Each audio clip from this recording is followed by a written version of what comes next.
1 साल में गुरुजी की शादी हो जाएगी।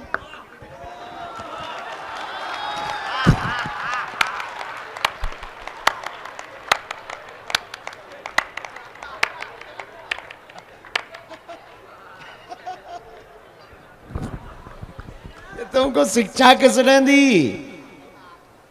ये कौन सिखाता है तुमको? पापा। चलो तो पोल खुल गई अब। और बहुत प्यारे हो तुम। कोई प्रश्न तो नहीं है तुम्हारा? नहीं। नहीं? शादी करोगे? पकड़ लो हाथ करेंगे, गाना सुनेंगे। सुनाओ गाना। पकड़े लो हाथ बलवारी, नहीं तो डूब जाएंगे हमारा कुछ ना बिगड़ेगा, तुम्हारी लाज जाएगी। ताली बजाकर धन्यवाद दो बच्चे को, पीछे से भी आशीर्वाद दो। तुम सीख लो कृष्णा यूनिवर्सिटी के पढ़ने वालों। 26 साल में नहीं तुम्हारा मुंह पटर पटर बोलता होगा, और ये 1.5 साल में ही देख लो, विचार कर लो ये कहाँ पहुंचेंगे।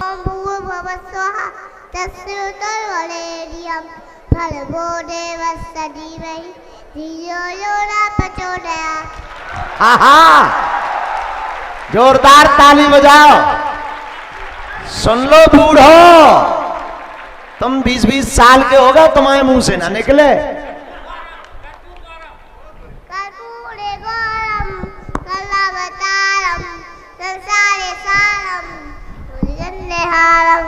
सदा वसंतम प्रजालंदे भवम भवानी सतम नमामि। हर हर शंभु, हर हर महादेव शंभु, हर हर महादेव महादेव।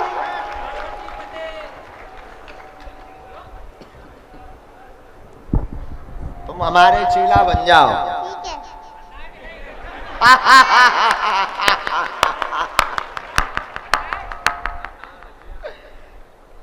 पक्के वाले चेला कि कच्चे वाले? हैं? बनाते गुरुजी हम घर। हैं? घर पर पर्चा भी बनाते, पर्चा। दरबार लगाते हाँ। हो? भैया क्या विचार है इसका? मतलब तो हमारा दरबार छुड़वाओगे क्या? कंपटीशन है?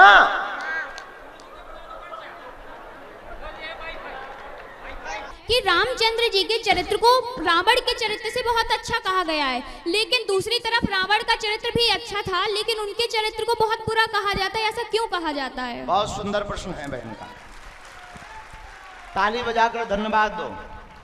देखो, रावण और रामचंद्र जी जिसके भी पक्षधर मिलेंगे, सब लोग अपने अपने पक्ष की महिमा बताएंगे। रावण वाले मिलेंगे तो वो कहेंगे हमारा राजा महान है, राम जी वाले मिलेंगे तो वो कहेंगे राम जी महान है। पर चरित्र किसका महान है, ये उसका चरित्र देख करके पता लगता है। जो दूसरे की पत्नी को अपनी पत्नी बनाए, वो कितना भी महान हो, उससे बड़ा निकम्मा कोई नहीं हो सकता है। और जो दूसरे की स्त्री को अपनी मां के समान देखे, उससे जैसा कोई महान चरित्रवान नहीं हो सकता। तो राम और रावण में यही फर्क है कि रावण दूसरे की स्त्री को अपना बनाना चाहता है, और राम जी दूसरे की स्त्री की छाया को देख करके भी उसको मां से संबोधित करता है। इसलिए राम जी का चरित्र महान है और राम जी भी महान है। सीताराम बिटिया, धन्यवाद। गुरुजी सीताराम। सीताराम। मेरा नाम आकाश दीक्षित है। मैं श्री कृष्णा विश्वविद्यालय इकाई अध्यक्ष हूँ और बीएससी 3rd ईयर का छात्र हूँ। मेरा आपसे एक यह प्रश्न है कि शिक्षा के साथ साथ आध्यात्मिक और धर्म के साथ कैसे जुड़े?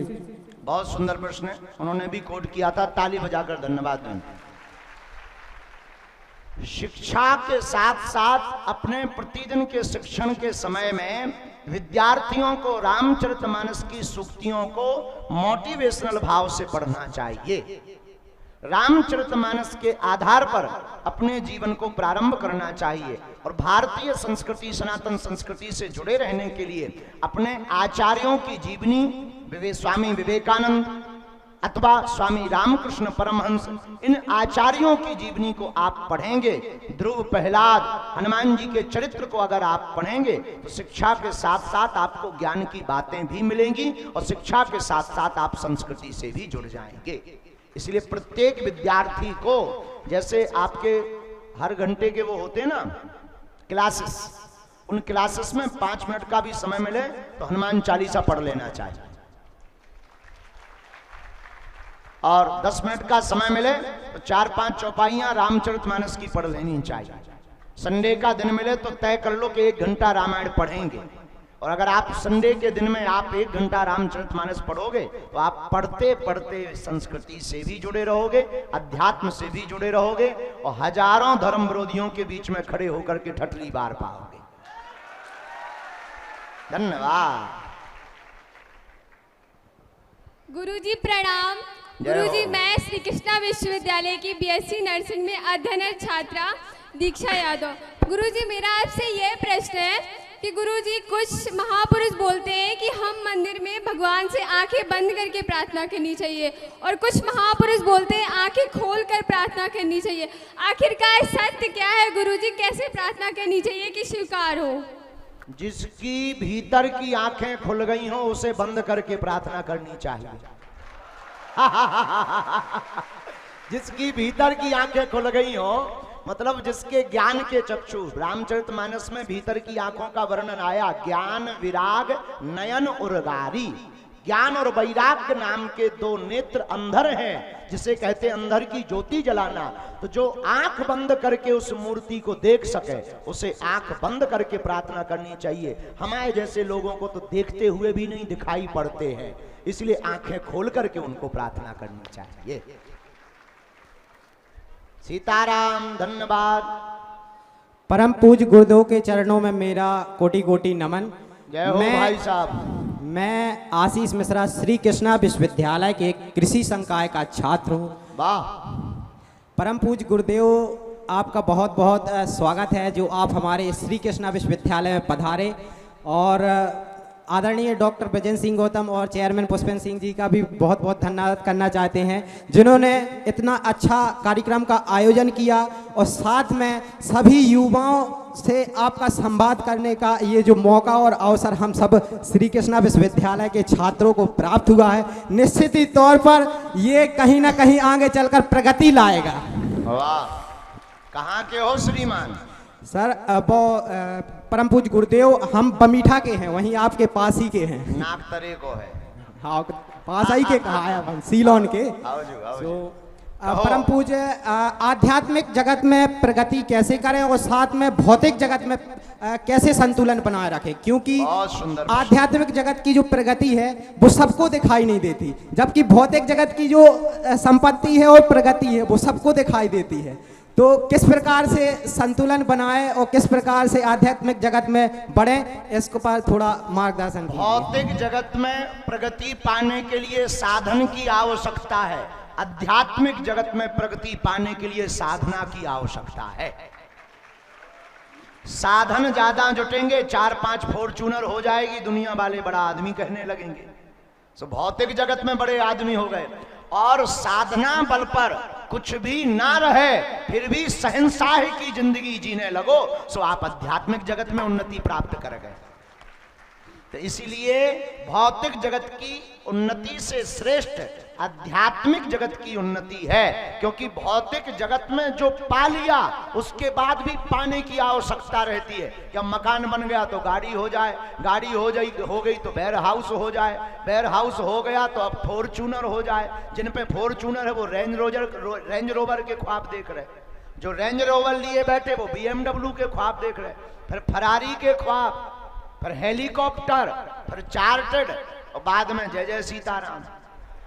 इसीलिए भौतिक जगत के साधन कितने भी बढ़ जाएं, पर पाने की लालसा रहती है। आध्यात्मिक जगत में ना भी प्राप्त होवे तब भी संतुष्टि रहती है। इसलिए आध्यात्मिक जगत की उन्नति के लिए साधना की आवश्यकता है। किसकी आवश्यकता है? अच्छा, साधना क्या है? अब तुम अपने क्लास की छात्रा का नाम मत बता देना, बताओ साहब, हम एक बार एक स्कूल में ऐसे ही गए थे पुराने जमाने में, हमने कहा शांति के साथ बैठ जाओ, तो चंगी लाल खड़ा हुआ, बोले गुरुजी शांति नहीं आई है, बबीता चलेगी। खैर ये नहीं बताएंगे कि वो स्कूल कृष्णा यूनिवर्सिटी ही थी। तो इसीलिए साधना का अर्थ जानना बहुत आवश्यक है। साधना का मतलब है साधना, उसको आप धीरे से पढ़ो, साधना। आप अपने आप को साधें पर साधन को ना साधें, संसार के साधन को ना साधें, अपने आप को साधें। आंखों को साधने के हमें देखना क्या है, कानों को साधने के हमें सुनना क्या है, वाणी को साधने के हमें बोलना क्या है, इसी का नाम साधना है। जिसने ये साध लिया वो आध्यात्मिक जगत में भी उन्नति पा जाएगा। जय हो बमीठा वाले की। विराज जाओ अमीर आदमी, फॉर्चूनर 4 से लिप जाए तो हमें बताइयो। चलो अगला। साधु जी सीताराम। सीताराम बहना। मेरा नाम ज्योति है, मैं बी डिजाइनिंग की छात्रा हूँ और साथ में NCT B designing fashion design. अच्छा फैशन डिजाइन। जी सर। भाई अपनी अंग्रेजी उतनी तेज नहीं। और साथ में मैं एनसीसी कैडेट हूँ। वाह बहुत सुंदर, ताली बजाओ। धन्यवाद गुरुजी। मेरा आपसे ये सवाल है कि जैसे हम कहते हैं कि सभी कहते हैं कि राम जी जो हैं वो अंतर्यामी हैं, वो साक्षात विष्णु जी का अवतार हैं और उन्हें अंतर्यामी कहा जाता है, तीनों लोकों के स्वामी। लेकिन जब उन्होंने युद्ध का घोड़ा छोड़ा था तब वो लवकुश ने पकड़ लिया था, तब वो सब जब हार गए थे तो स्वयं राम जी उनसे युद्ध करने गए थे। तो स्वयं राम जी ही क्यों अपनी संतान को नहीं पहचान पाए, अपने लवकुश को क्यों नहीं पहचान पाए? बहुत सुंदर प्रश्न है, ताली बजाओ। जिन्होंने रामायण पढ़ी नहीं है उनके अंदर ऐसे ही कीड़ा दौड़ते हैं। हाँ, जो रामायण समझता नहीं पढ़ता नहीं, वो यही कीड़ा दौड़ते हैं। कई लोग कहने लगते राम जी जब इतने महान थे, इतने भगवान थे, तो फिर जानकी जी को क्यों छोड़ दिया? राम जी महान थे, राम जी भगवान थे, लेकिन राम जी का चरित्र पहले पढ़ो कि राम जी ने ये कहा कि मैं ब्रह्म हूं पर मैं इंसान हूं। तो भगवान होते हुए भगवान ने कभी अपनी भगवत्ता का प्रयोग पूरे राम कथा में नहीं किया। अच्छा राम जी भगवान है तो बताओ क्या समुद्र पार नहीं हो सकते, उड़ नहीं सकते? हनुमान जी जब उड़ सकते, उनके चेला उड़ सकते, तो गुरु जी नहीं उड़ सकते क्या? तो राम जी उड़े क्यों नहीं? उन्होंने इंसान बनकर के चरित्र बतलाया है कि हम मनुष्य हैं और मनुष्य के जीवन में अगर संघर्ष आ जाए तो उसे क्या करना चाहिए। जैसे नाटक करने वाला मंच पर आता है तो बाप रावण बन जाता है, बेटा राम। अब हैं तो वो बाप बेटे पर पहचानते भी हैं, लेकिन मंच पर वही दिखाएंगे कि हम राम हैं और ये रावण है, तो तीर ही मारेंगे। पर मंच का पर्दा गिरा सो भीतर दोनों एक, चाय रावण भी पीता है और राम जी भी फुरकते हैं। उसी प्रकार राम जी का यह मंचन है, राम जी की यह लीला है। ब्रह्म तो है पर मनुष्य बनकर भगवान ने भगवत्ता का प्रयोग नहीं किया, इंसान बनकर के इंसानों को बताया कि अगर ऐसी परिस्थिति आ जाए तो क्या करना चाहिए।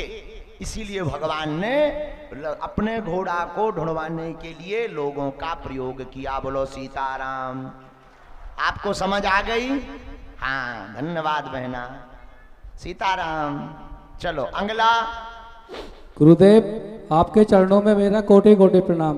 मैं हो। अखिल भारतीय विद्यार्थी परिषद श्री कृष्णा विश्वविद्यालय का उपाध्यक्ष गौरव परमार हूँ। वाह। मेरा प्रश्न आपसे ये है, जीवन में शिक्षा के साथ साथ क्या महत्वपूर्ण कार्य है जिसको पाने के लिए हमें सब कुछ त्याग देना चाहिए? बहुत सुंदर, ताली बजाकर धन्यवाद दो।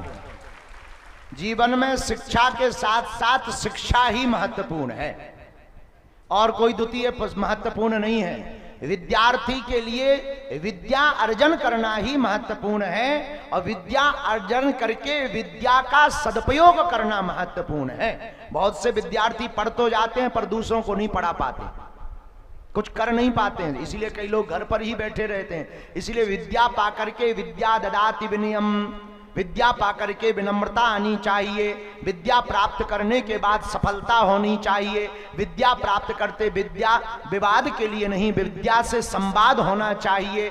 और विद्या पाकर के सबसे महत्वपूर्ण गुण, महत्वपूर्ण काम यह है कि वो खुद तो पढ़ चुका हो तो ना पढ़े वाले को भी पढ़ाए, यह महत्वपूर्ण है। आपका बहुत बहुत धन्यवाद। ऐसा विद्यार्थी महान होता है। तुम्हारा भी धन्यवाद जी बहना। हाँ बिल्कुल, माइक ले सकते हो।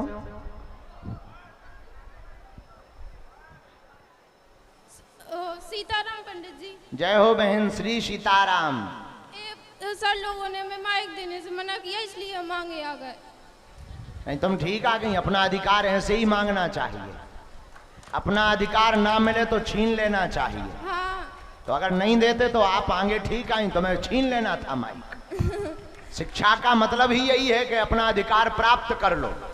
हम आपसे ये क्वेश्चन पूछना चाहते हैं कि हम माँ जगत जननी आदि शक्ति जो है, जिनने सारे जगत की रचना की है, वहाँ से जो सारे भगवान जी आए, तो हम उन माता को मानते हैं। जैसे कि कहा गया है, एक ही साधी सब सदी, सब साधी सब जाएं। तो आप हमें ये बताने की बताने की कृपा करें कि उनका मतलब मानना हमारे लिए सही है। अब जब तुम्ही को डाउट है तो हमें तो और ज्यादा डाउट है। मतलब भगवान को मानने के लिए संदेह नहीं रखना चाहिए। जिसकी प्यास जहां बुझे उसके लिए वही समुद्र है। हम आपको अपना नाम तो बताना भूल ही गए। हमारा नाम ऋषि का राजा परमार है। मैं गड़ी बलरोई की हूँ, बुढ़रा वहीं पास में है। आपने ये नहीं बताया पढ़ती क्या?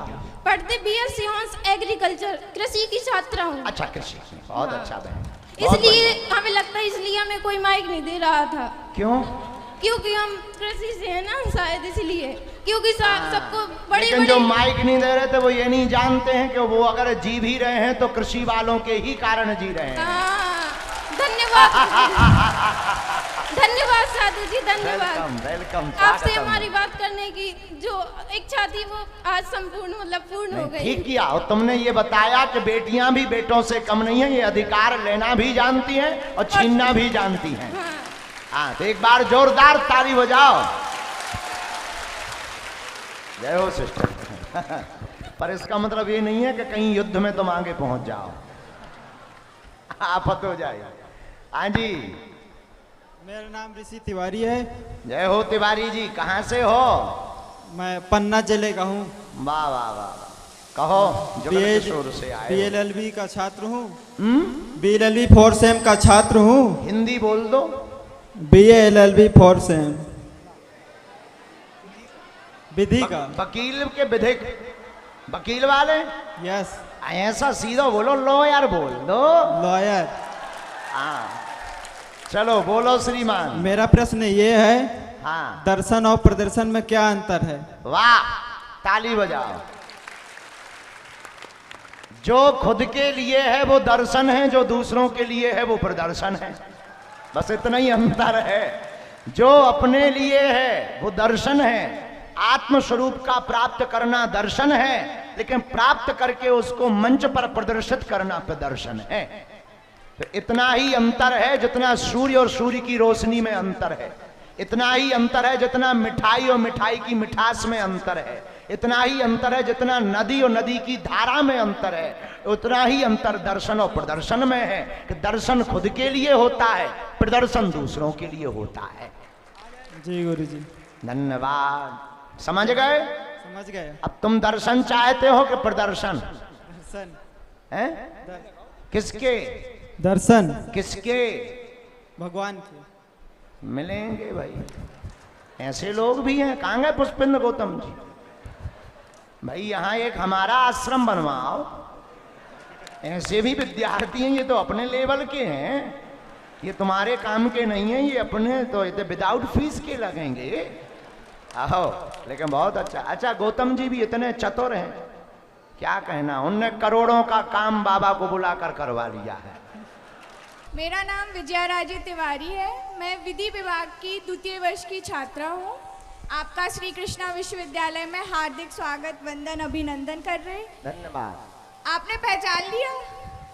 हमें यहाँ बेटा पहचान। धाम पे तो आते थे, अब बंद हो गई हूँ यो बेटा। अब तबीयत खराब थी जब आए थे।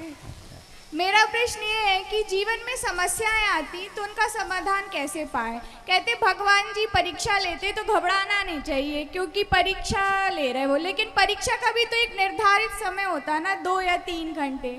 जितना बड़ा विद्यार्थी होगा उतने ज्यादा कोर्स उसे पढ़ने पड़ते हैं।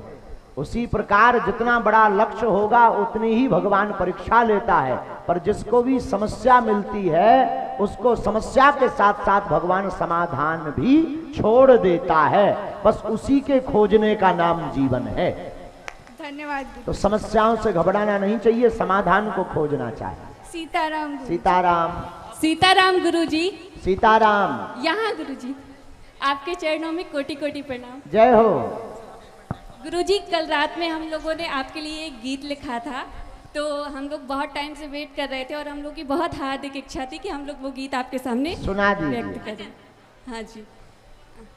बागेश्वर धाम में दिल थाम के वो आता है,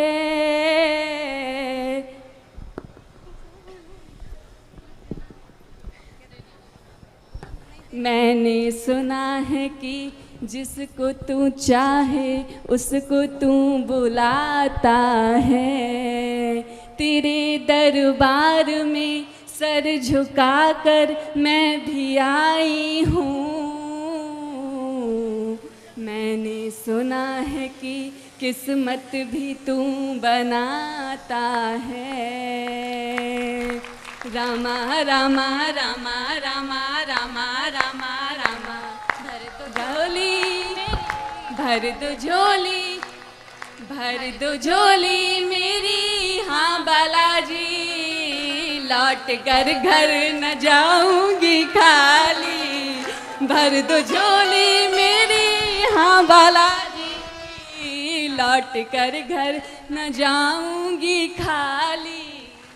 देख कर के गड़ा का करिश्मा सारी दुनिया चकित हो रही है।